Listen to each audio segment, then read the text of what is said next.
ते ज्यांना ऐकायला आपण सारेच उत्सुक आहोत असे महाराष्ट्र राज्याचे माननीय मुख्यमंत्री नामदार श्री देवेंद्र फडणवीस जी।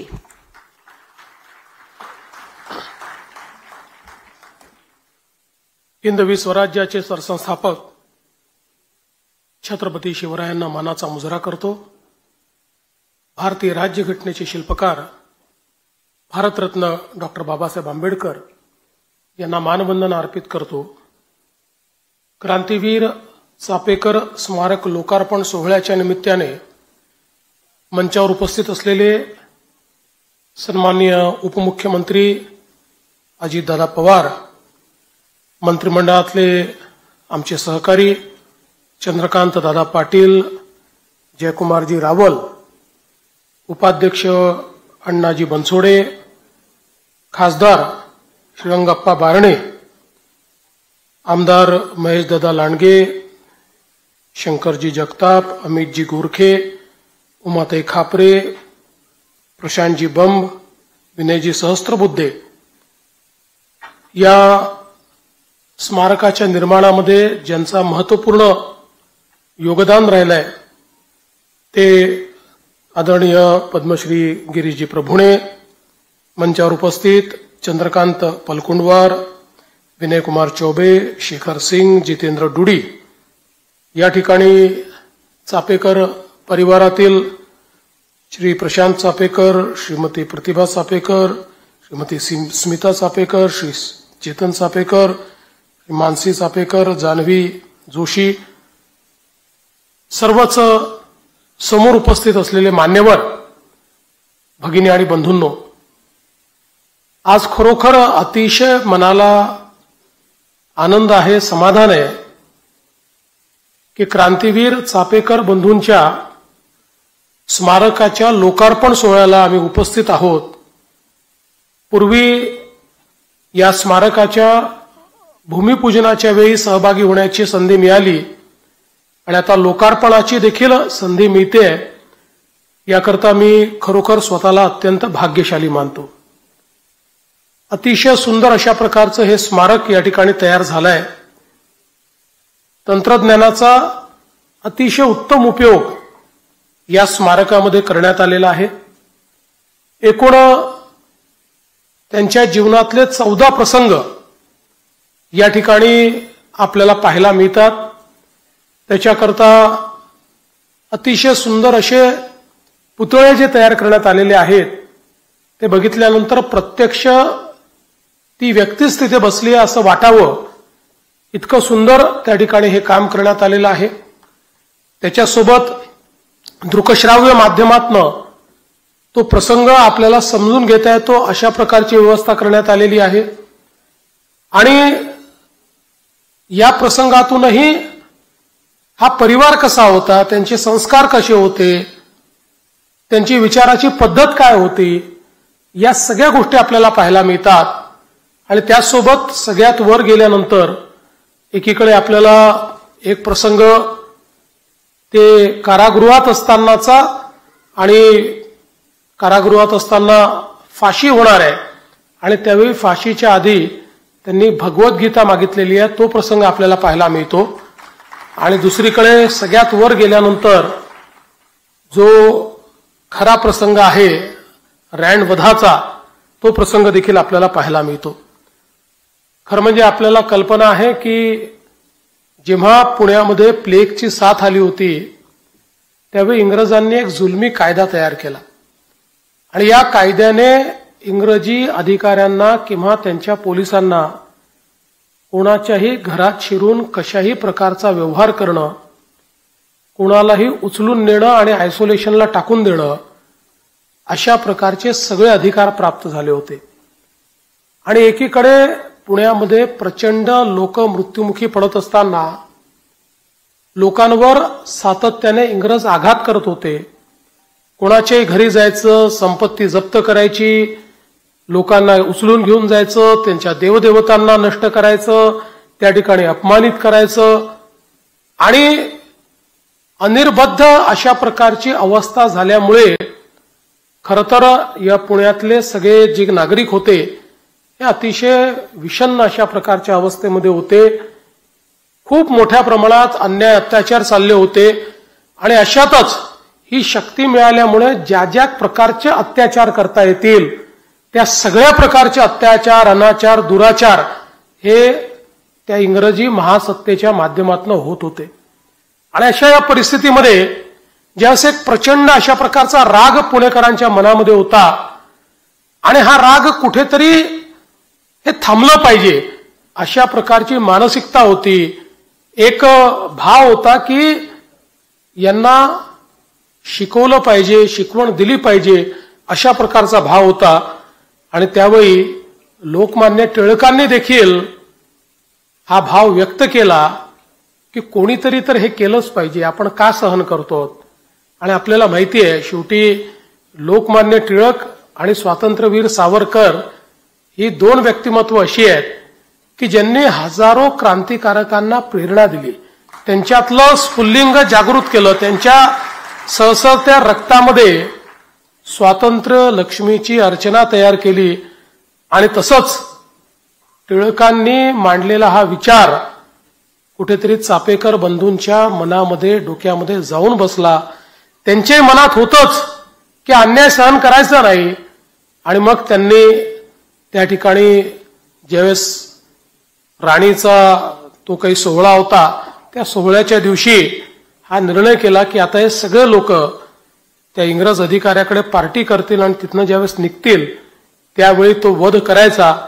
अतिशय योग्य प्रकारची रचना केली आणि गोंध्या आला रे आला अशा प्रकारचं एक वाक्य की ज्यातनं तो आलाय असं समजेल.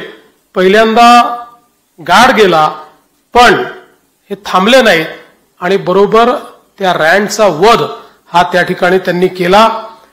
दुर्दैवाने ते पकडले गेले नसते, पण आपल्याला माहिती आहे की आपल्या इतिहासामध्ये फितुरांचा एक इतिहास आहे आणि अशाच प्रकारची फितुरी त्या ठिकाणी झाली आणि त्यातनं ते पकडले गेले. पण पकडले गेल्यानंतरही कुठल्याही परिस्थितीमध्ये त्यांनी पश्चाताप केला नाही, कुठेही ते शरण गेले नाहीत, तर त्याही ठिकाणी त्यांचा लढा सुरू राहिला. अगदी या संग्रहालयामध्ये त्यांनी जे पाठवलेलं पत्र आहे जेलमधनं, ते पत्र जर आपण वाचलं तर ज्यांना फाशी होणार आहे अशी लोक असं पत्र कसं पाठवू शकतील. म्हणजे त्या पत्रामध्ये इथे सगळं आनंदी आहे, आम्ही या गोष्टी करतो, जणू काही ते जेलमध्ये होते की कुठेतरी फिरायला गेले होते. म्हणजे कुठल्याही प्रकारे मनामध्ये पश्चाताप किंवा भीती हा विषयच नव्हता. तर स्वातंत्र्य लक्ष्मी करता ज्यांनी आमच्या भारतीयांवर अन्याय केलेला आहे अशा अन्याय करणाऱ्यांचा वध आम्ही केला याचा अभिमान हा त्यांच्या मनामध्ये आपल्याला त्या पत्राच्या माध्यमातूनही पाहायला मिळतो. आणि काही प्रसंग जे त्याच्यात आपल्याला या संग्रहालयामध्ये पाहायला मिळतात त्याच्यामध्ये विशेषतः ज्या काळामध्ये विधवा महिलांना पूजेचा अधिकार नव्हता त्यात तो अधिकार मिळाला पाहिजे किंवा अशा प्रकारच्या चुकीच्या रूढी बंद झाल्या पाहिजेत, तो प्रसंग आहे. दुसरा प्रसंग आहे की ज्यावेळी बाजूच्या घरामध्ये मृत्यू झाल्यानंतर ती महिला सती जात असताना चापेकरांच्या घरून त्यांना थांबवण्यात आलं आणि कुठल्याही परिस्थितीमध्ये सती प्रथा योग्य नाही आहे, हा कुठल्याही आपल्या धर्माचा भाग नाही आहे अशा प्रकारे सांगून एक प्रकारे त्या ठिकाणी जी काही सुधारणा करण्याचा प्रयत्न आहे. अशा अनेक गोष्टी आहेत की ज्यातनं या परिवाराचं एकूण कशा प्रकारचं चरित्र होतं हे आपल्याला पाहायला मिळतं. खरं म्हणजे चापेकर बंधू जे आहेत हे छत्रपती शिवरायांच्या एकूण चरित्रामुळे भारावलेले होते. छत्रपती शिवराय हे त्यांच्याकरता एक प्रकारचं दैवत होतं. छत्रपती शिवरायांवर त्यांनी पोवाडे रचले आणि छत्रपती शिवरायांचीच प्रेरणा ही चापेकर बंधूंना त्या ठिकाणी सातत्याने मिळत होती. आणि म्हणून हा जो आपला अतिशय जाज्वल्य अशा प्रकारचा इतिहास आहे की ज्या इतिहासामध्ये खऱ्या अर्थानं ज्याला आपण इंग्रजीत वॉटरशेड मुवमेंट म्हणतो, म्हणजे एखाद्या घटनेने संपूर्ण इतिहास बदलू शकतो, तशा प्रकारचा भारतीय स्वातंत्र्याच्या इतिहासात चापेकर बंधूंनी केलेला रँडचा वध हा क्रांतिकारकांच्या इतिहासामध्ये वॉटरशेड मुवमेंट आहे की ज्यातनं इतिहास पूर्णपणे बदलला आणि त्यानंतर क्रांतिकारकांची एक मोठी पिढी आपण त्या ठिकाणी बघतोय की ज्यांनी भारताला स्वातंत्र्य मिळवून देण्याकरता अतिशय चांगलं काम केलं.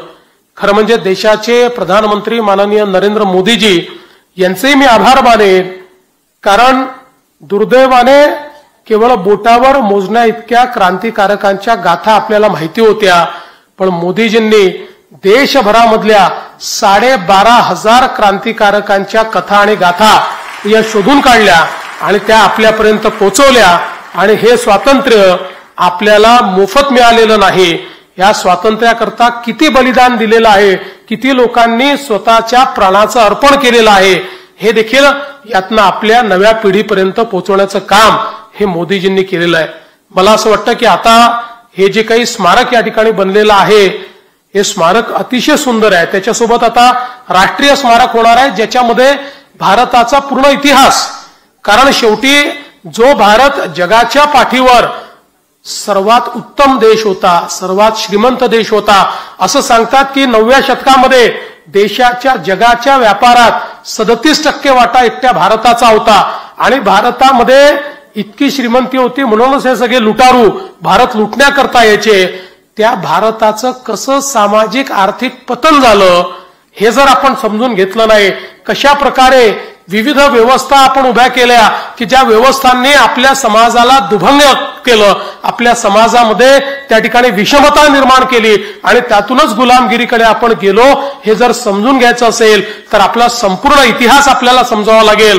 नालंदा सारखं आपलं विद्यापीठ की जे त्या ठिकाणी झाल्यानंतर त्याच्यामध्ये इतक्या मोठ्या प्रमाणात वेगवेगळ्या प्रकारचे हस्तलिखित होते, दस्तऐवज होते की जवळपास 3 महिने, म्हणजे कागद जळायला किती वेळ लागतो, पण 3 महिने ते जळत होते. इतक्या मोठ्या प्रमाणात ज्ञानाचं आगार आणि भंडार हे त्या ठिकाणी होतं. हा जो आपला सगळा स्वर्णिम इतिहास आहे, त्याचं जे पतन आहे, त्यातनं पुन्हा छत्रपती शिवाजी महाराजांनी आपल्याला जे उभं केलं आणि त्यातनं पुन्हा जो काही आपण या ठिकाणी आज विकासाकडे चाललो आहोत, हा सगळा इतिहास या राष्ट्रीय स्मारकाच्या माध्यमातून या ठिकाणी पोहोचणार आहे. आणि म्हणून मी आपली जी पिंपरी चिंचवड महानगरपालिका आहे आणि क्रांतीवीर चापेकर स्मारक समिती आहे, या दोघांचंही अभिनंदन करतो. माननीय अजितदादांनी सांगितलेलंच आहे की कुठल्याही प्रकारे याला निधीची कमतरता पडणार नाही, त्यामुळे अतिशय चांगल्या प्रकारचं स्मारक हे या ठिकाणी आपण उभं करूया. आणि माझी विनंती असणार आहे की किमान पहिल्या टप्प्यामध्ये पिंपरी चिंचवड आणि पुणे या क्षेत्रात जेवढे आमचे विद्यार्थी आहेत, त्या विद्यार्थ्यांना या स्मारकामध्ये येता येईल अशा प्रकारची व्यवस्था दोन्ही महानगरपालिकांनी त्या ठिकाणी तयार करावी, त्यांची आणण्याची नेण्याची सोय त्या ठिकाणी करावी. कारण हे स्मारक हे विद्यार्थ्यांनी बघितलं तरच खऱ्या अर्थानं संस्कार होणार आहेत, आणि म्हणून हे आपण निश्चितपणे करावं अशा प्रकारची विनंती मी आपल्याला करतो. आणि एक अतिशय चांगल्या कार्यक्रमाकरता या ठिकाणी आपण आम्हाला निमंत्रित केलं. या निमित्ताने खरं म्हणजे चापेकर स्मारक समितीच्या माध्यमातून जे समरसता गुरुकुलम या ठिकाणी चालवलं जातं, तिथेही भेट देण्याची संधी आम्हाला मिळाली. आणि खरोखर पारधी, आदिवासी सगळ्या वंचित समाजाला कशा प्रकारे समरसतेतून आपण संस्कारित करू शकतो आणि आपल्या पायावर उभं करू शकतो, याचा अतिशय आदर्श आणि उत्तम नमुना हा आम्हाला त्या ठिकाणी पाहायला मिळाला. त्याबद्दलही सन्माननीय आपले पद्मश्री गिरीश प्रभुणे सर यांचं आम्ही मनापासून अभिनंदन करू इच्छितो. आणि हे कार्य पुढे नेण्याकरता त्यांनी सांगितलं जागेची कमतरता आहे, जागेची आवश्यकता आहे, त्यामुळे कलेक्टर या ठिकाणी आहेत आणि पिंपरी चिंचवडचे आयुक्त या ठिकाणी आहेत. तर जरा लक्ष घालून चांगल्या कामाच्या पाठीशी सरकार आपलं उभं असतं, त्यामुळे एक जागा चांगली शोधून द्या ज्या ठिकाणी विस्तारित अशा प्रकारचं चांगलं गुरुकुलम हे आपल्याला उभं करता येईल. मी पुन्हा एकदा चापेकर बंधूंना या ठिकाणी विनम्र आदरांजली, श्रद्धांजली अर्पण करतो, त्यांच्या चरणी नतमस्तक होतो. आणि या चांगल्या कार्यक्रमामध्ये आपण मला बोलवलं आणि या कार्यक्रमात सामील होण्याची संधी दिली, त्याबद्दल आभार व्यक्त करून माझे 2 शब्द संपवतो. धन्यवाद. जय हिंद, जय महाराष्ट्र, भारत माता की जय. धन्यवाद माननीय श्री देवेंद्र फडणवीसजी. या सुंदर सोहळ्याचा समापनाचा क्षण आलेला आहे. मी आभार प्रदर्शन करण्यासाठी